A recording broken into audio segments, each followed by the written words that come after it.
Всем ассаламу алейкум. Друзья, вы часто в моих предыдущих роликах, в которых я что-то готовлю, видели у меня нож такой с желтой рукояткой, очень красивый, ручной работы. И у меня всегда в комментариях спрашивали, где я его купил или кто мне его сделал. Собственно говоря, мне теперь нужен новый нож, и я обратился к тому же мастеру, чтобы он сделал и показал нам с вами, как вообще происходит этот процесс изготовления нового ножа.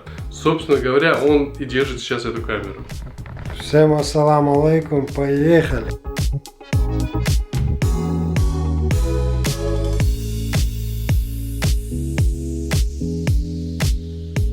Я когда вижу людей, которые что-то создают, всегда интересуюсь, откуда идет вдохновение, и мне интересно, что тебя вдохновило заниматься вот ножами, с чего-то, с чего все началось. Вкратце было бы нам интересно услышать твою историю. Мне всегда нравились ножи, начнем с этого. И заниматься ножами я захотел после того, как посмотрел пару видео, признаюсь. Но если копнуть поглубже, мне всегда нравилось именно национальное оружие, национальная кама, кинжал наш. Вижу сегодня, как мало мастеров этим занимаются. Я сам не считаю себя мастером, я хоббист. Но в будущем, в перспективу, мне бы очень хотелось заниматься именно национальным оружием. Началось это, конечно, с очень простого ножа. Я просто решил сделать нож. У меня не было ни инструментов, ни какого-то оборудования для этого. Мастерскую я оборудовал в подвале. Это был обычный стол. Друг мне подарил точило, и понеслось. Расскажи нам поэтапно, как происходит изготовление ножа от задумки до финиша. В последнее время я работаю уже с готовым материалом. Это бывают закаленные полосы. В первую очередь начинаем с такой вот заготовки. Это полоса нержавеющая N690. Она уже каленая. Поэтому начинаем делать форму, выводить, слесарные работы выполняем. В итоге получаем искомую, то есть нужную вам форму делаем. Сейчас я все закрыл скотчем. В зависимости от типа ножа, будь это full танк или же на всадной, или же на стяжной монтаж, я уже начинаю думать о рукояти, то есть подбираю определенный материал для рукояти. Вот есть вот такая вот деревяшка стабилизированная. Точно не могу сказать, что это за дерево. Мне ее подарили. Проставки будут из G10, такой прочный материал. Он бывает на складных ножах. Далее рог лося. У меня был цельный рог, я его распилил. И больстер у нас будет из латуни. А откуда взялось название Gears Goes? Можешь про него тоже рассказать? Я думаю, зрителям, которые не знают перевода с чеченского, будет очень интересно. Я наблюдал такую картину, что многие чеченцы, скажем так, они использовали разные названия. Я подумал, какое бы название я хотел бы. Первое, что пришло в голову, это оружейник. Честно признаюсь, слово Gears Goes я не знал. Просто копался, дошел до перевода. И, как выяснилось, это означает оружейник. Думаю, все это мое 100%. Мне нравится, как звучит это Gears Goes.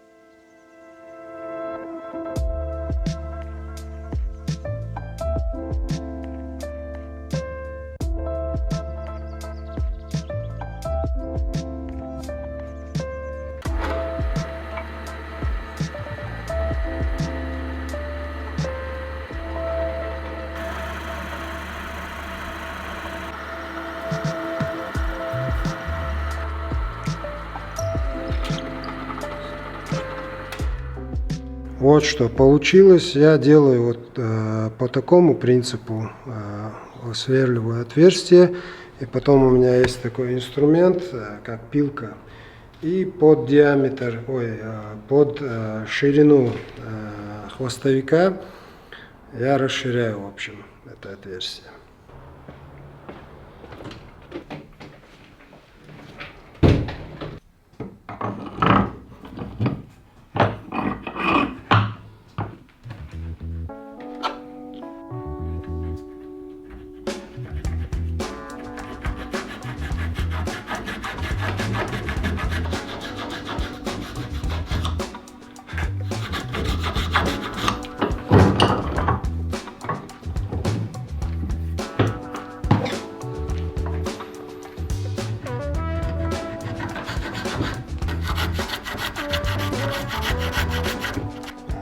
сейчас будем делать отверстие. Это проставки G10. Такой очень прочный, хороший материал. Делаем отметки по ширине.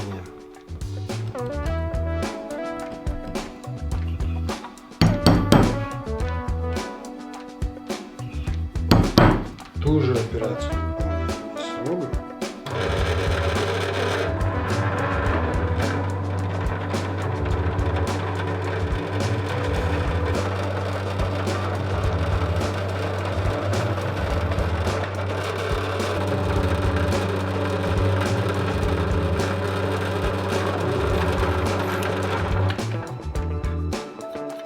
Бешта, ну отсидеться у тебя не получится, надо тебя запрячь чуть-чуть.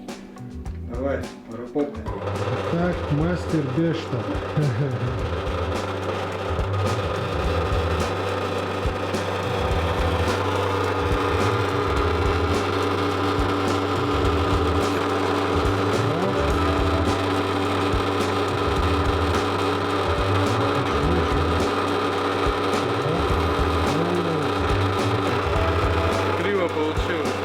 Нормально.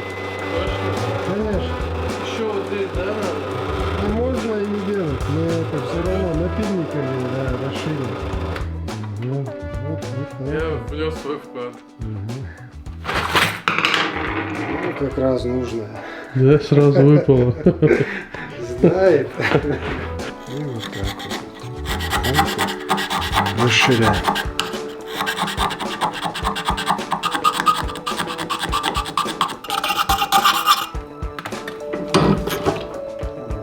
Получается, теперь нужно расширить.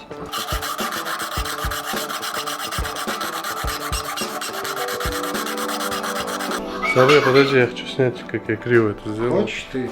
Нет. Это Сразу видно ювелирная работа. Ты сможешь это исправить? Да.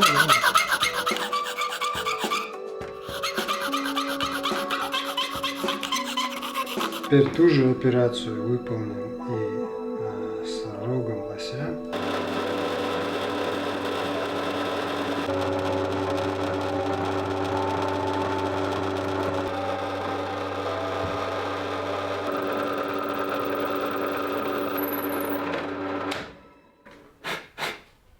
Ну и вот что получается.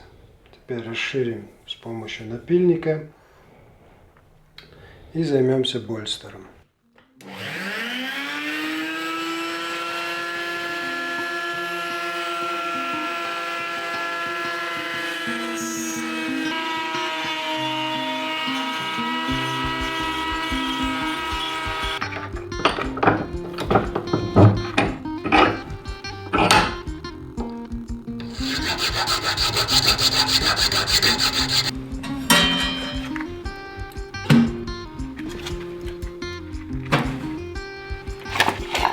Ну, у меня тут стоит дровяная печь. Бешта, видимо, совсем окоченел здесь. Надо подкинуть дровишки.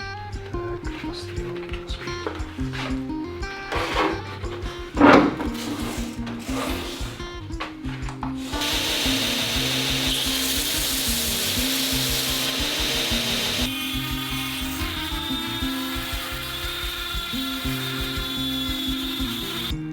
Вот примерно вот так он будет выглядеть. Сейчас нам нужно чуть-чуть скосить вот этот рог, чтобы вот это смещение, оно как бы было ровным. То есть все должно быть в притирку.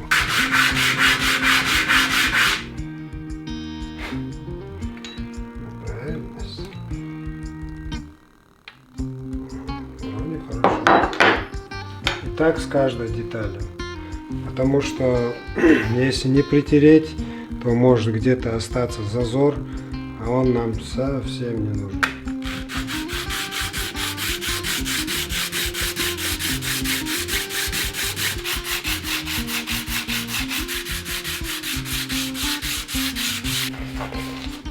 А сейчас приготовим клей, будем склеивать все.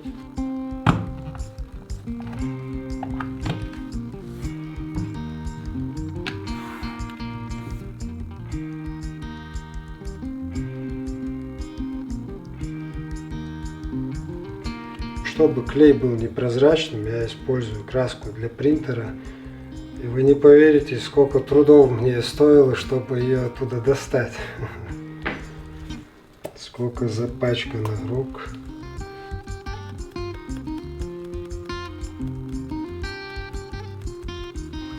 Так, весы нам больше не понадобятся.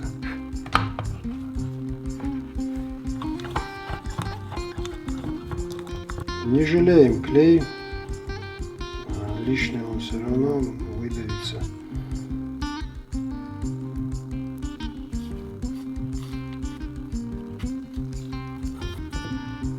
Смазываем обильно. Сам он проникать не будет.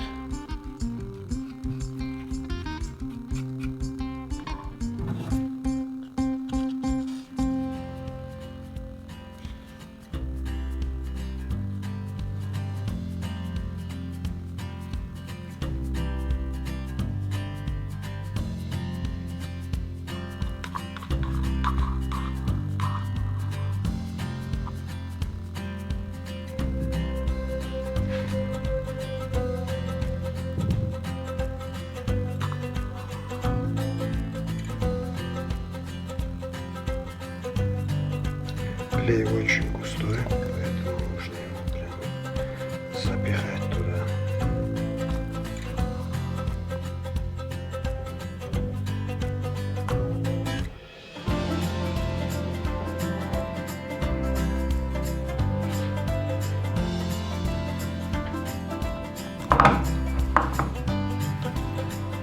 Вот эти излишки клея, которые при сжатии вышли, их нужно ватной палочкой убрать, потому что после высыхания это будет сложно сделать.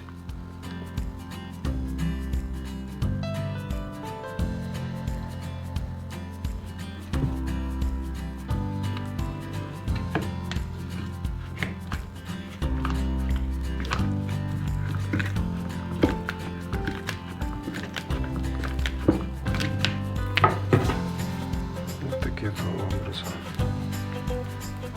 Хасмамоду еще приносят разные старые клинки на реставрацию. Например, у него тут есть вот такой старый солдатский меч.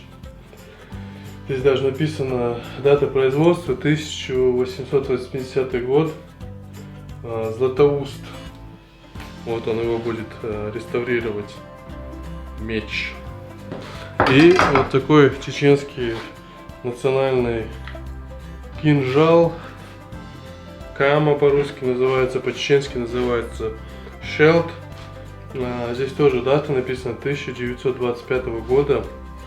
Кто будет его реставрировать. Очень интересно, конечно, у него работа.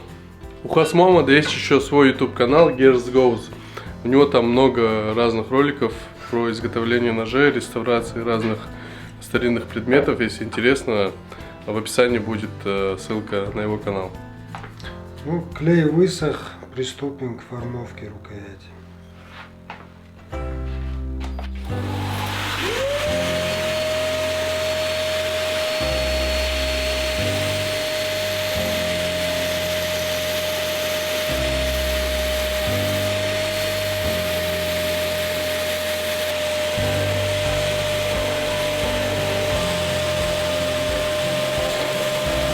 Вот мы начертили форму. В первую очередь нужно, прежде чем убирать по бокам, нужно по контуру обойти и сделать форму.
С машинной обработкой закончили, переходим на ручное управление.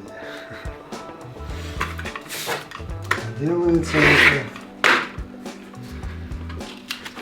наждачной бумагой, нашими любимыми напильниками. Очень долго, но очень весело.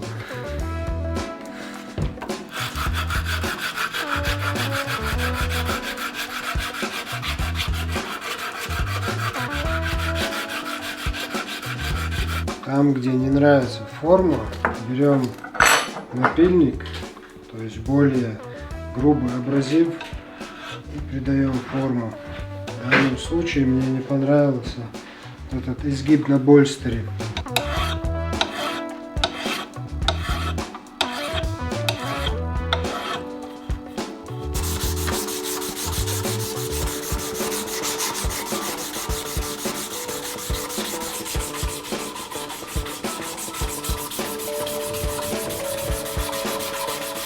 Сейчас остались финишные штрихи, самый мелкий абразив 3000, практически полируем рукоять,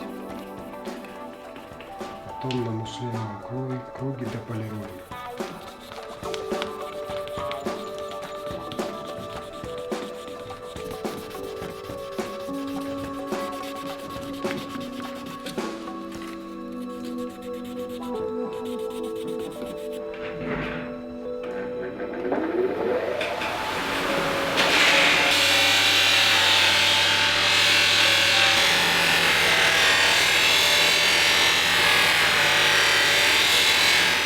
Ну и вот как бы конечный результат.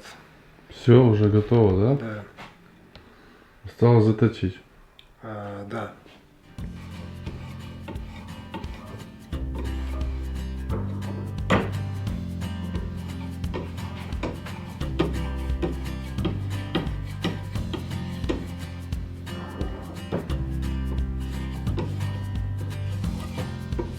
Произвели финишную обработку режущей кромки. Сейчас зачистим спиртом и попробуем порезать бумажку.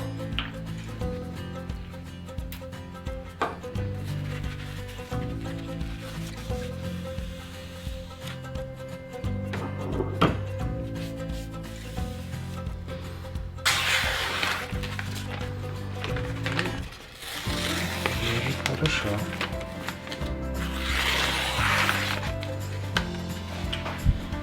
Этого достаточно. Мы это включим в этот. Если нож тебя ранил, значит он тебя признал. Да? Можешь это сказать. Уже Да? запись идет. Друзья, смотрите, вот такой нож у нас получился. Я даже палец сейчас порезал, пока его крутил в руках, настолько он острый. Напишите в комментариях, как вам вот это произведение искусства. Давайте вместе придумаем ему имя. Комментарий, который наберет большее количество лайков, то имя мы и выберем этому клинку. Если ты не против. Все, сейчас будем делать ножны, да? Ножны. Поскольку у нас очень ограниченное время, и нож, и ножны делаются как в один день, поэтому мы пошьем обычные простые ножны. Но в любой другой день я бы заморочился, скажем так, на сложносоставные ножны. Теперь возьмем кожу растительного дубления. Я пользуюсь только ей, по крайней мере пока. Мне она очень нравится, она для теснения, то есть с ней можно много чего сделать. Переносим наш трафарет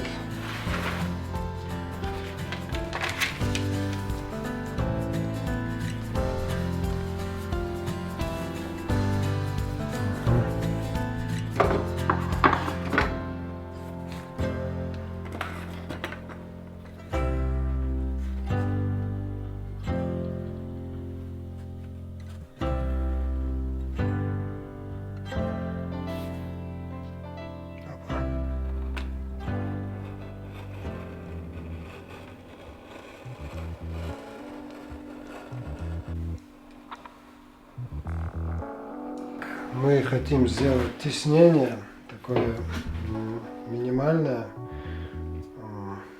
Для этого нам нужно смочить кожу водой. Обильно смачиваем, потому что вода должна проникнуть в центральный, скажем так, слой, то есть до центра пропитаться. В общем, чтобы перенести любое название или картинку, я вот пользуюсь вот такой вот штукой, не знаю, как она называется, но она отражает именно изображение. Таким образом, может, на камеру и не видно. Видно.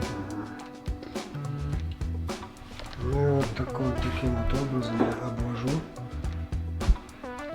Не так важно детально это сейчас прорисовывать, потому что все равно, когда переводим на кожу, вот тогда нужно будет аккуратно переводить.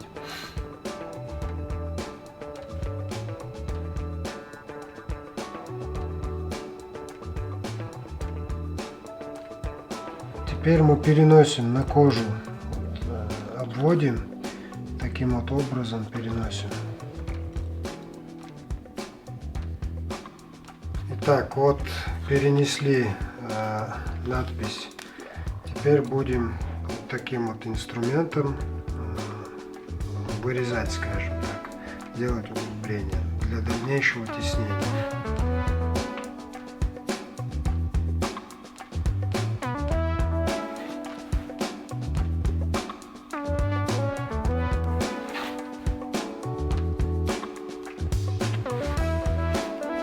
Сейчас само тиснение.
Процесс потихоньку движется к финишу.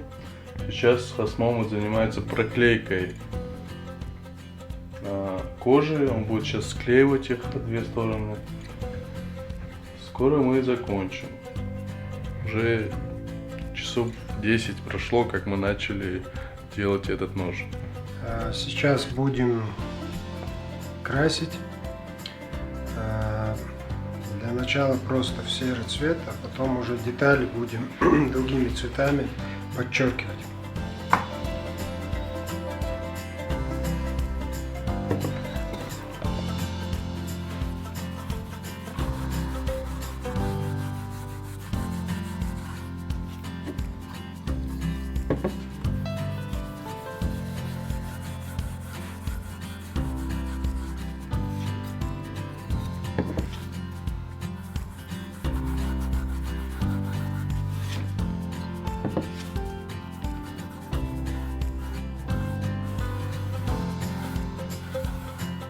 Так, ну пришил я подвес, приклеил и пришил вот такой вот подвес.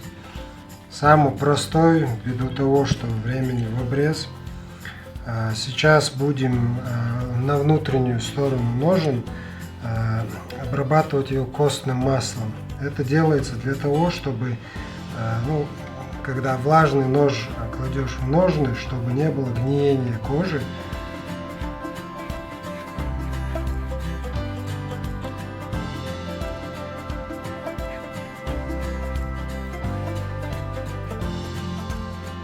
Плюс защищает от влаги. Мне тут в голову идея пришла, я этого не делал никогда, но почему-то захотелось это сделать. В общем, такой эффект будет. Буду брызгать кисточкой на ножны. Посмотрим, что получится.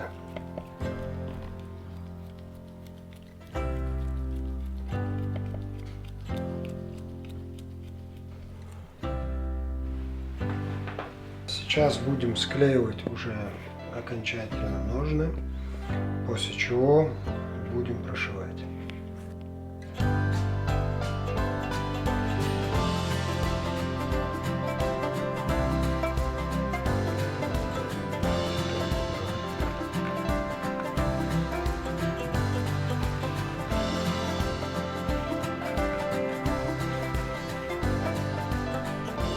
Здесь попасть излишки мы уберем.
Наконец мы подошли к финишу.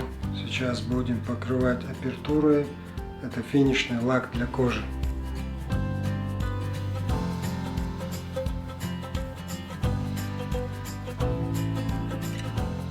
Друзья, наконец-то мы закончили делать нож, точнее Хасмолод его закончил.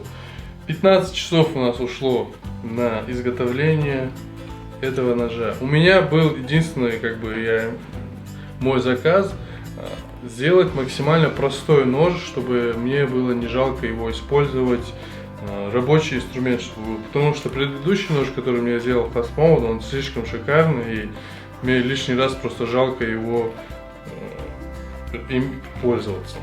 А вот этот, я надеюсь, он мне прослужит верой и правдой. Не забудьте. Работяга. Работяга, да. Не забудьте в комментариях предложить свой вариант, как его назвать. Я очень доволен Хасмолод. Спасибо.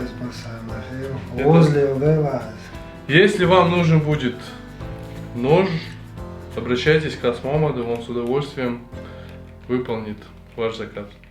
Все контакты будут в описании.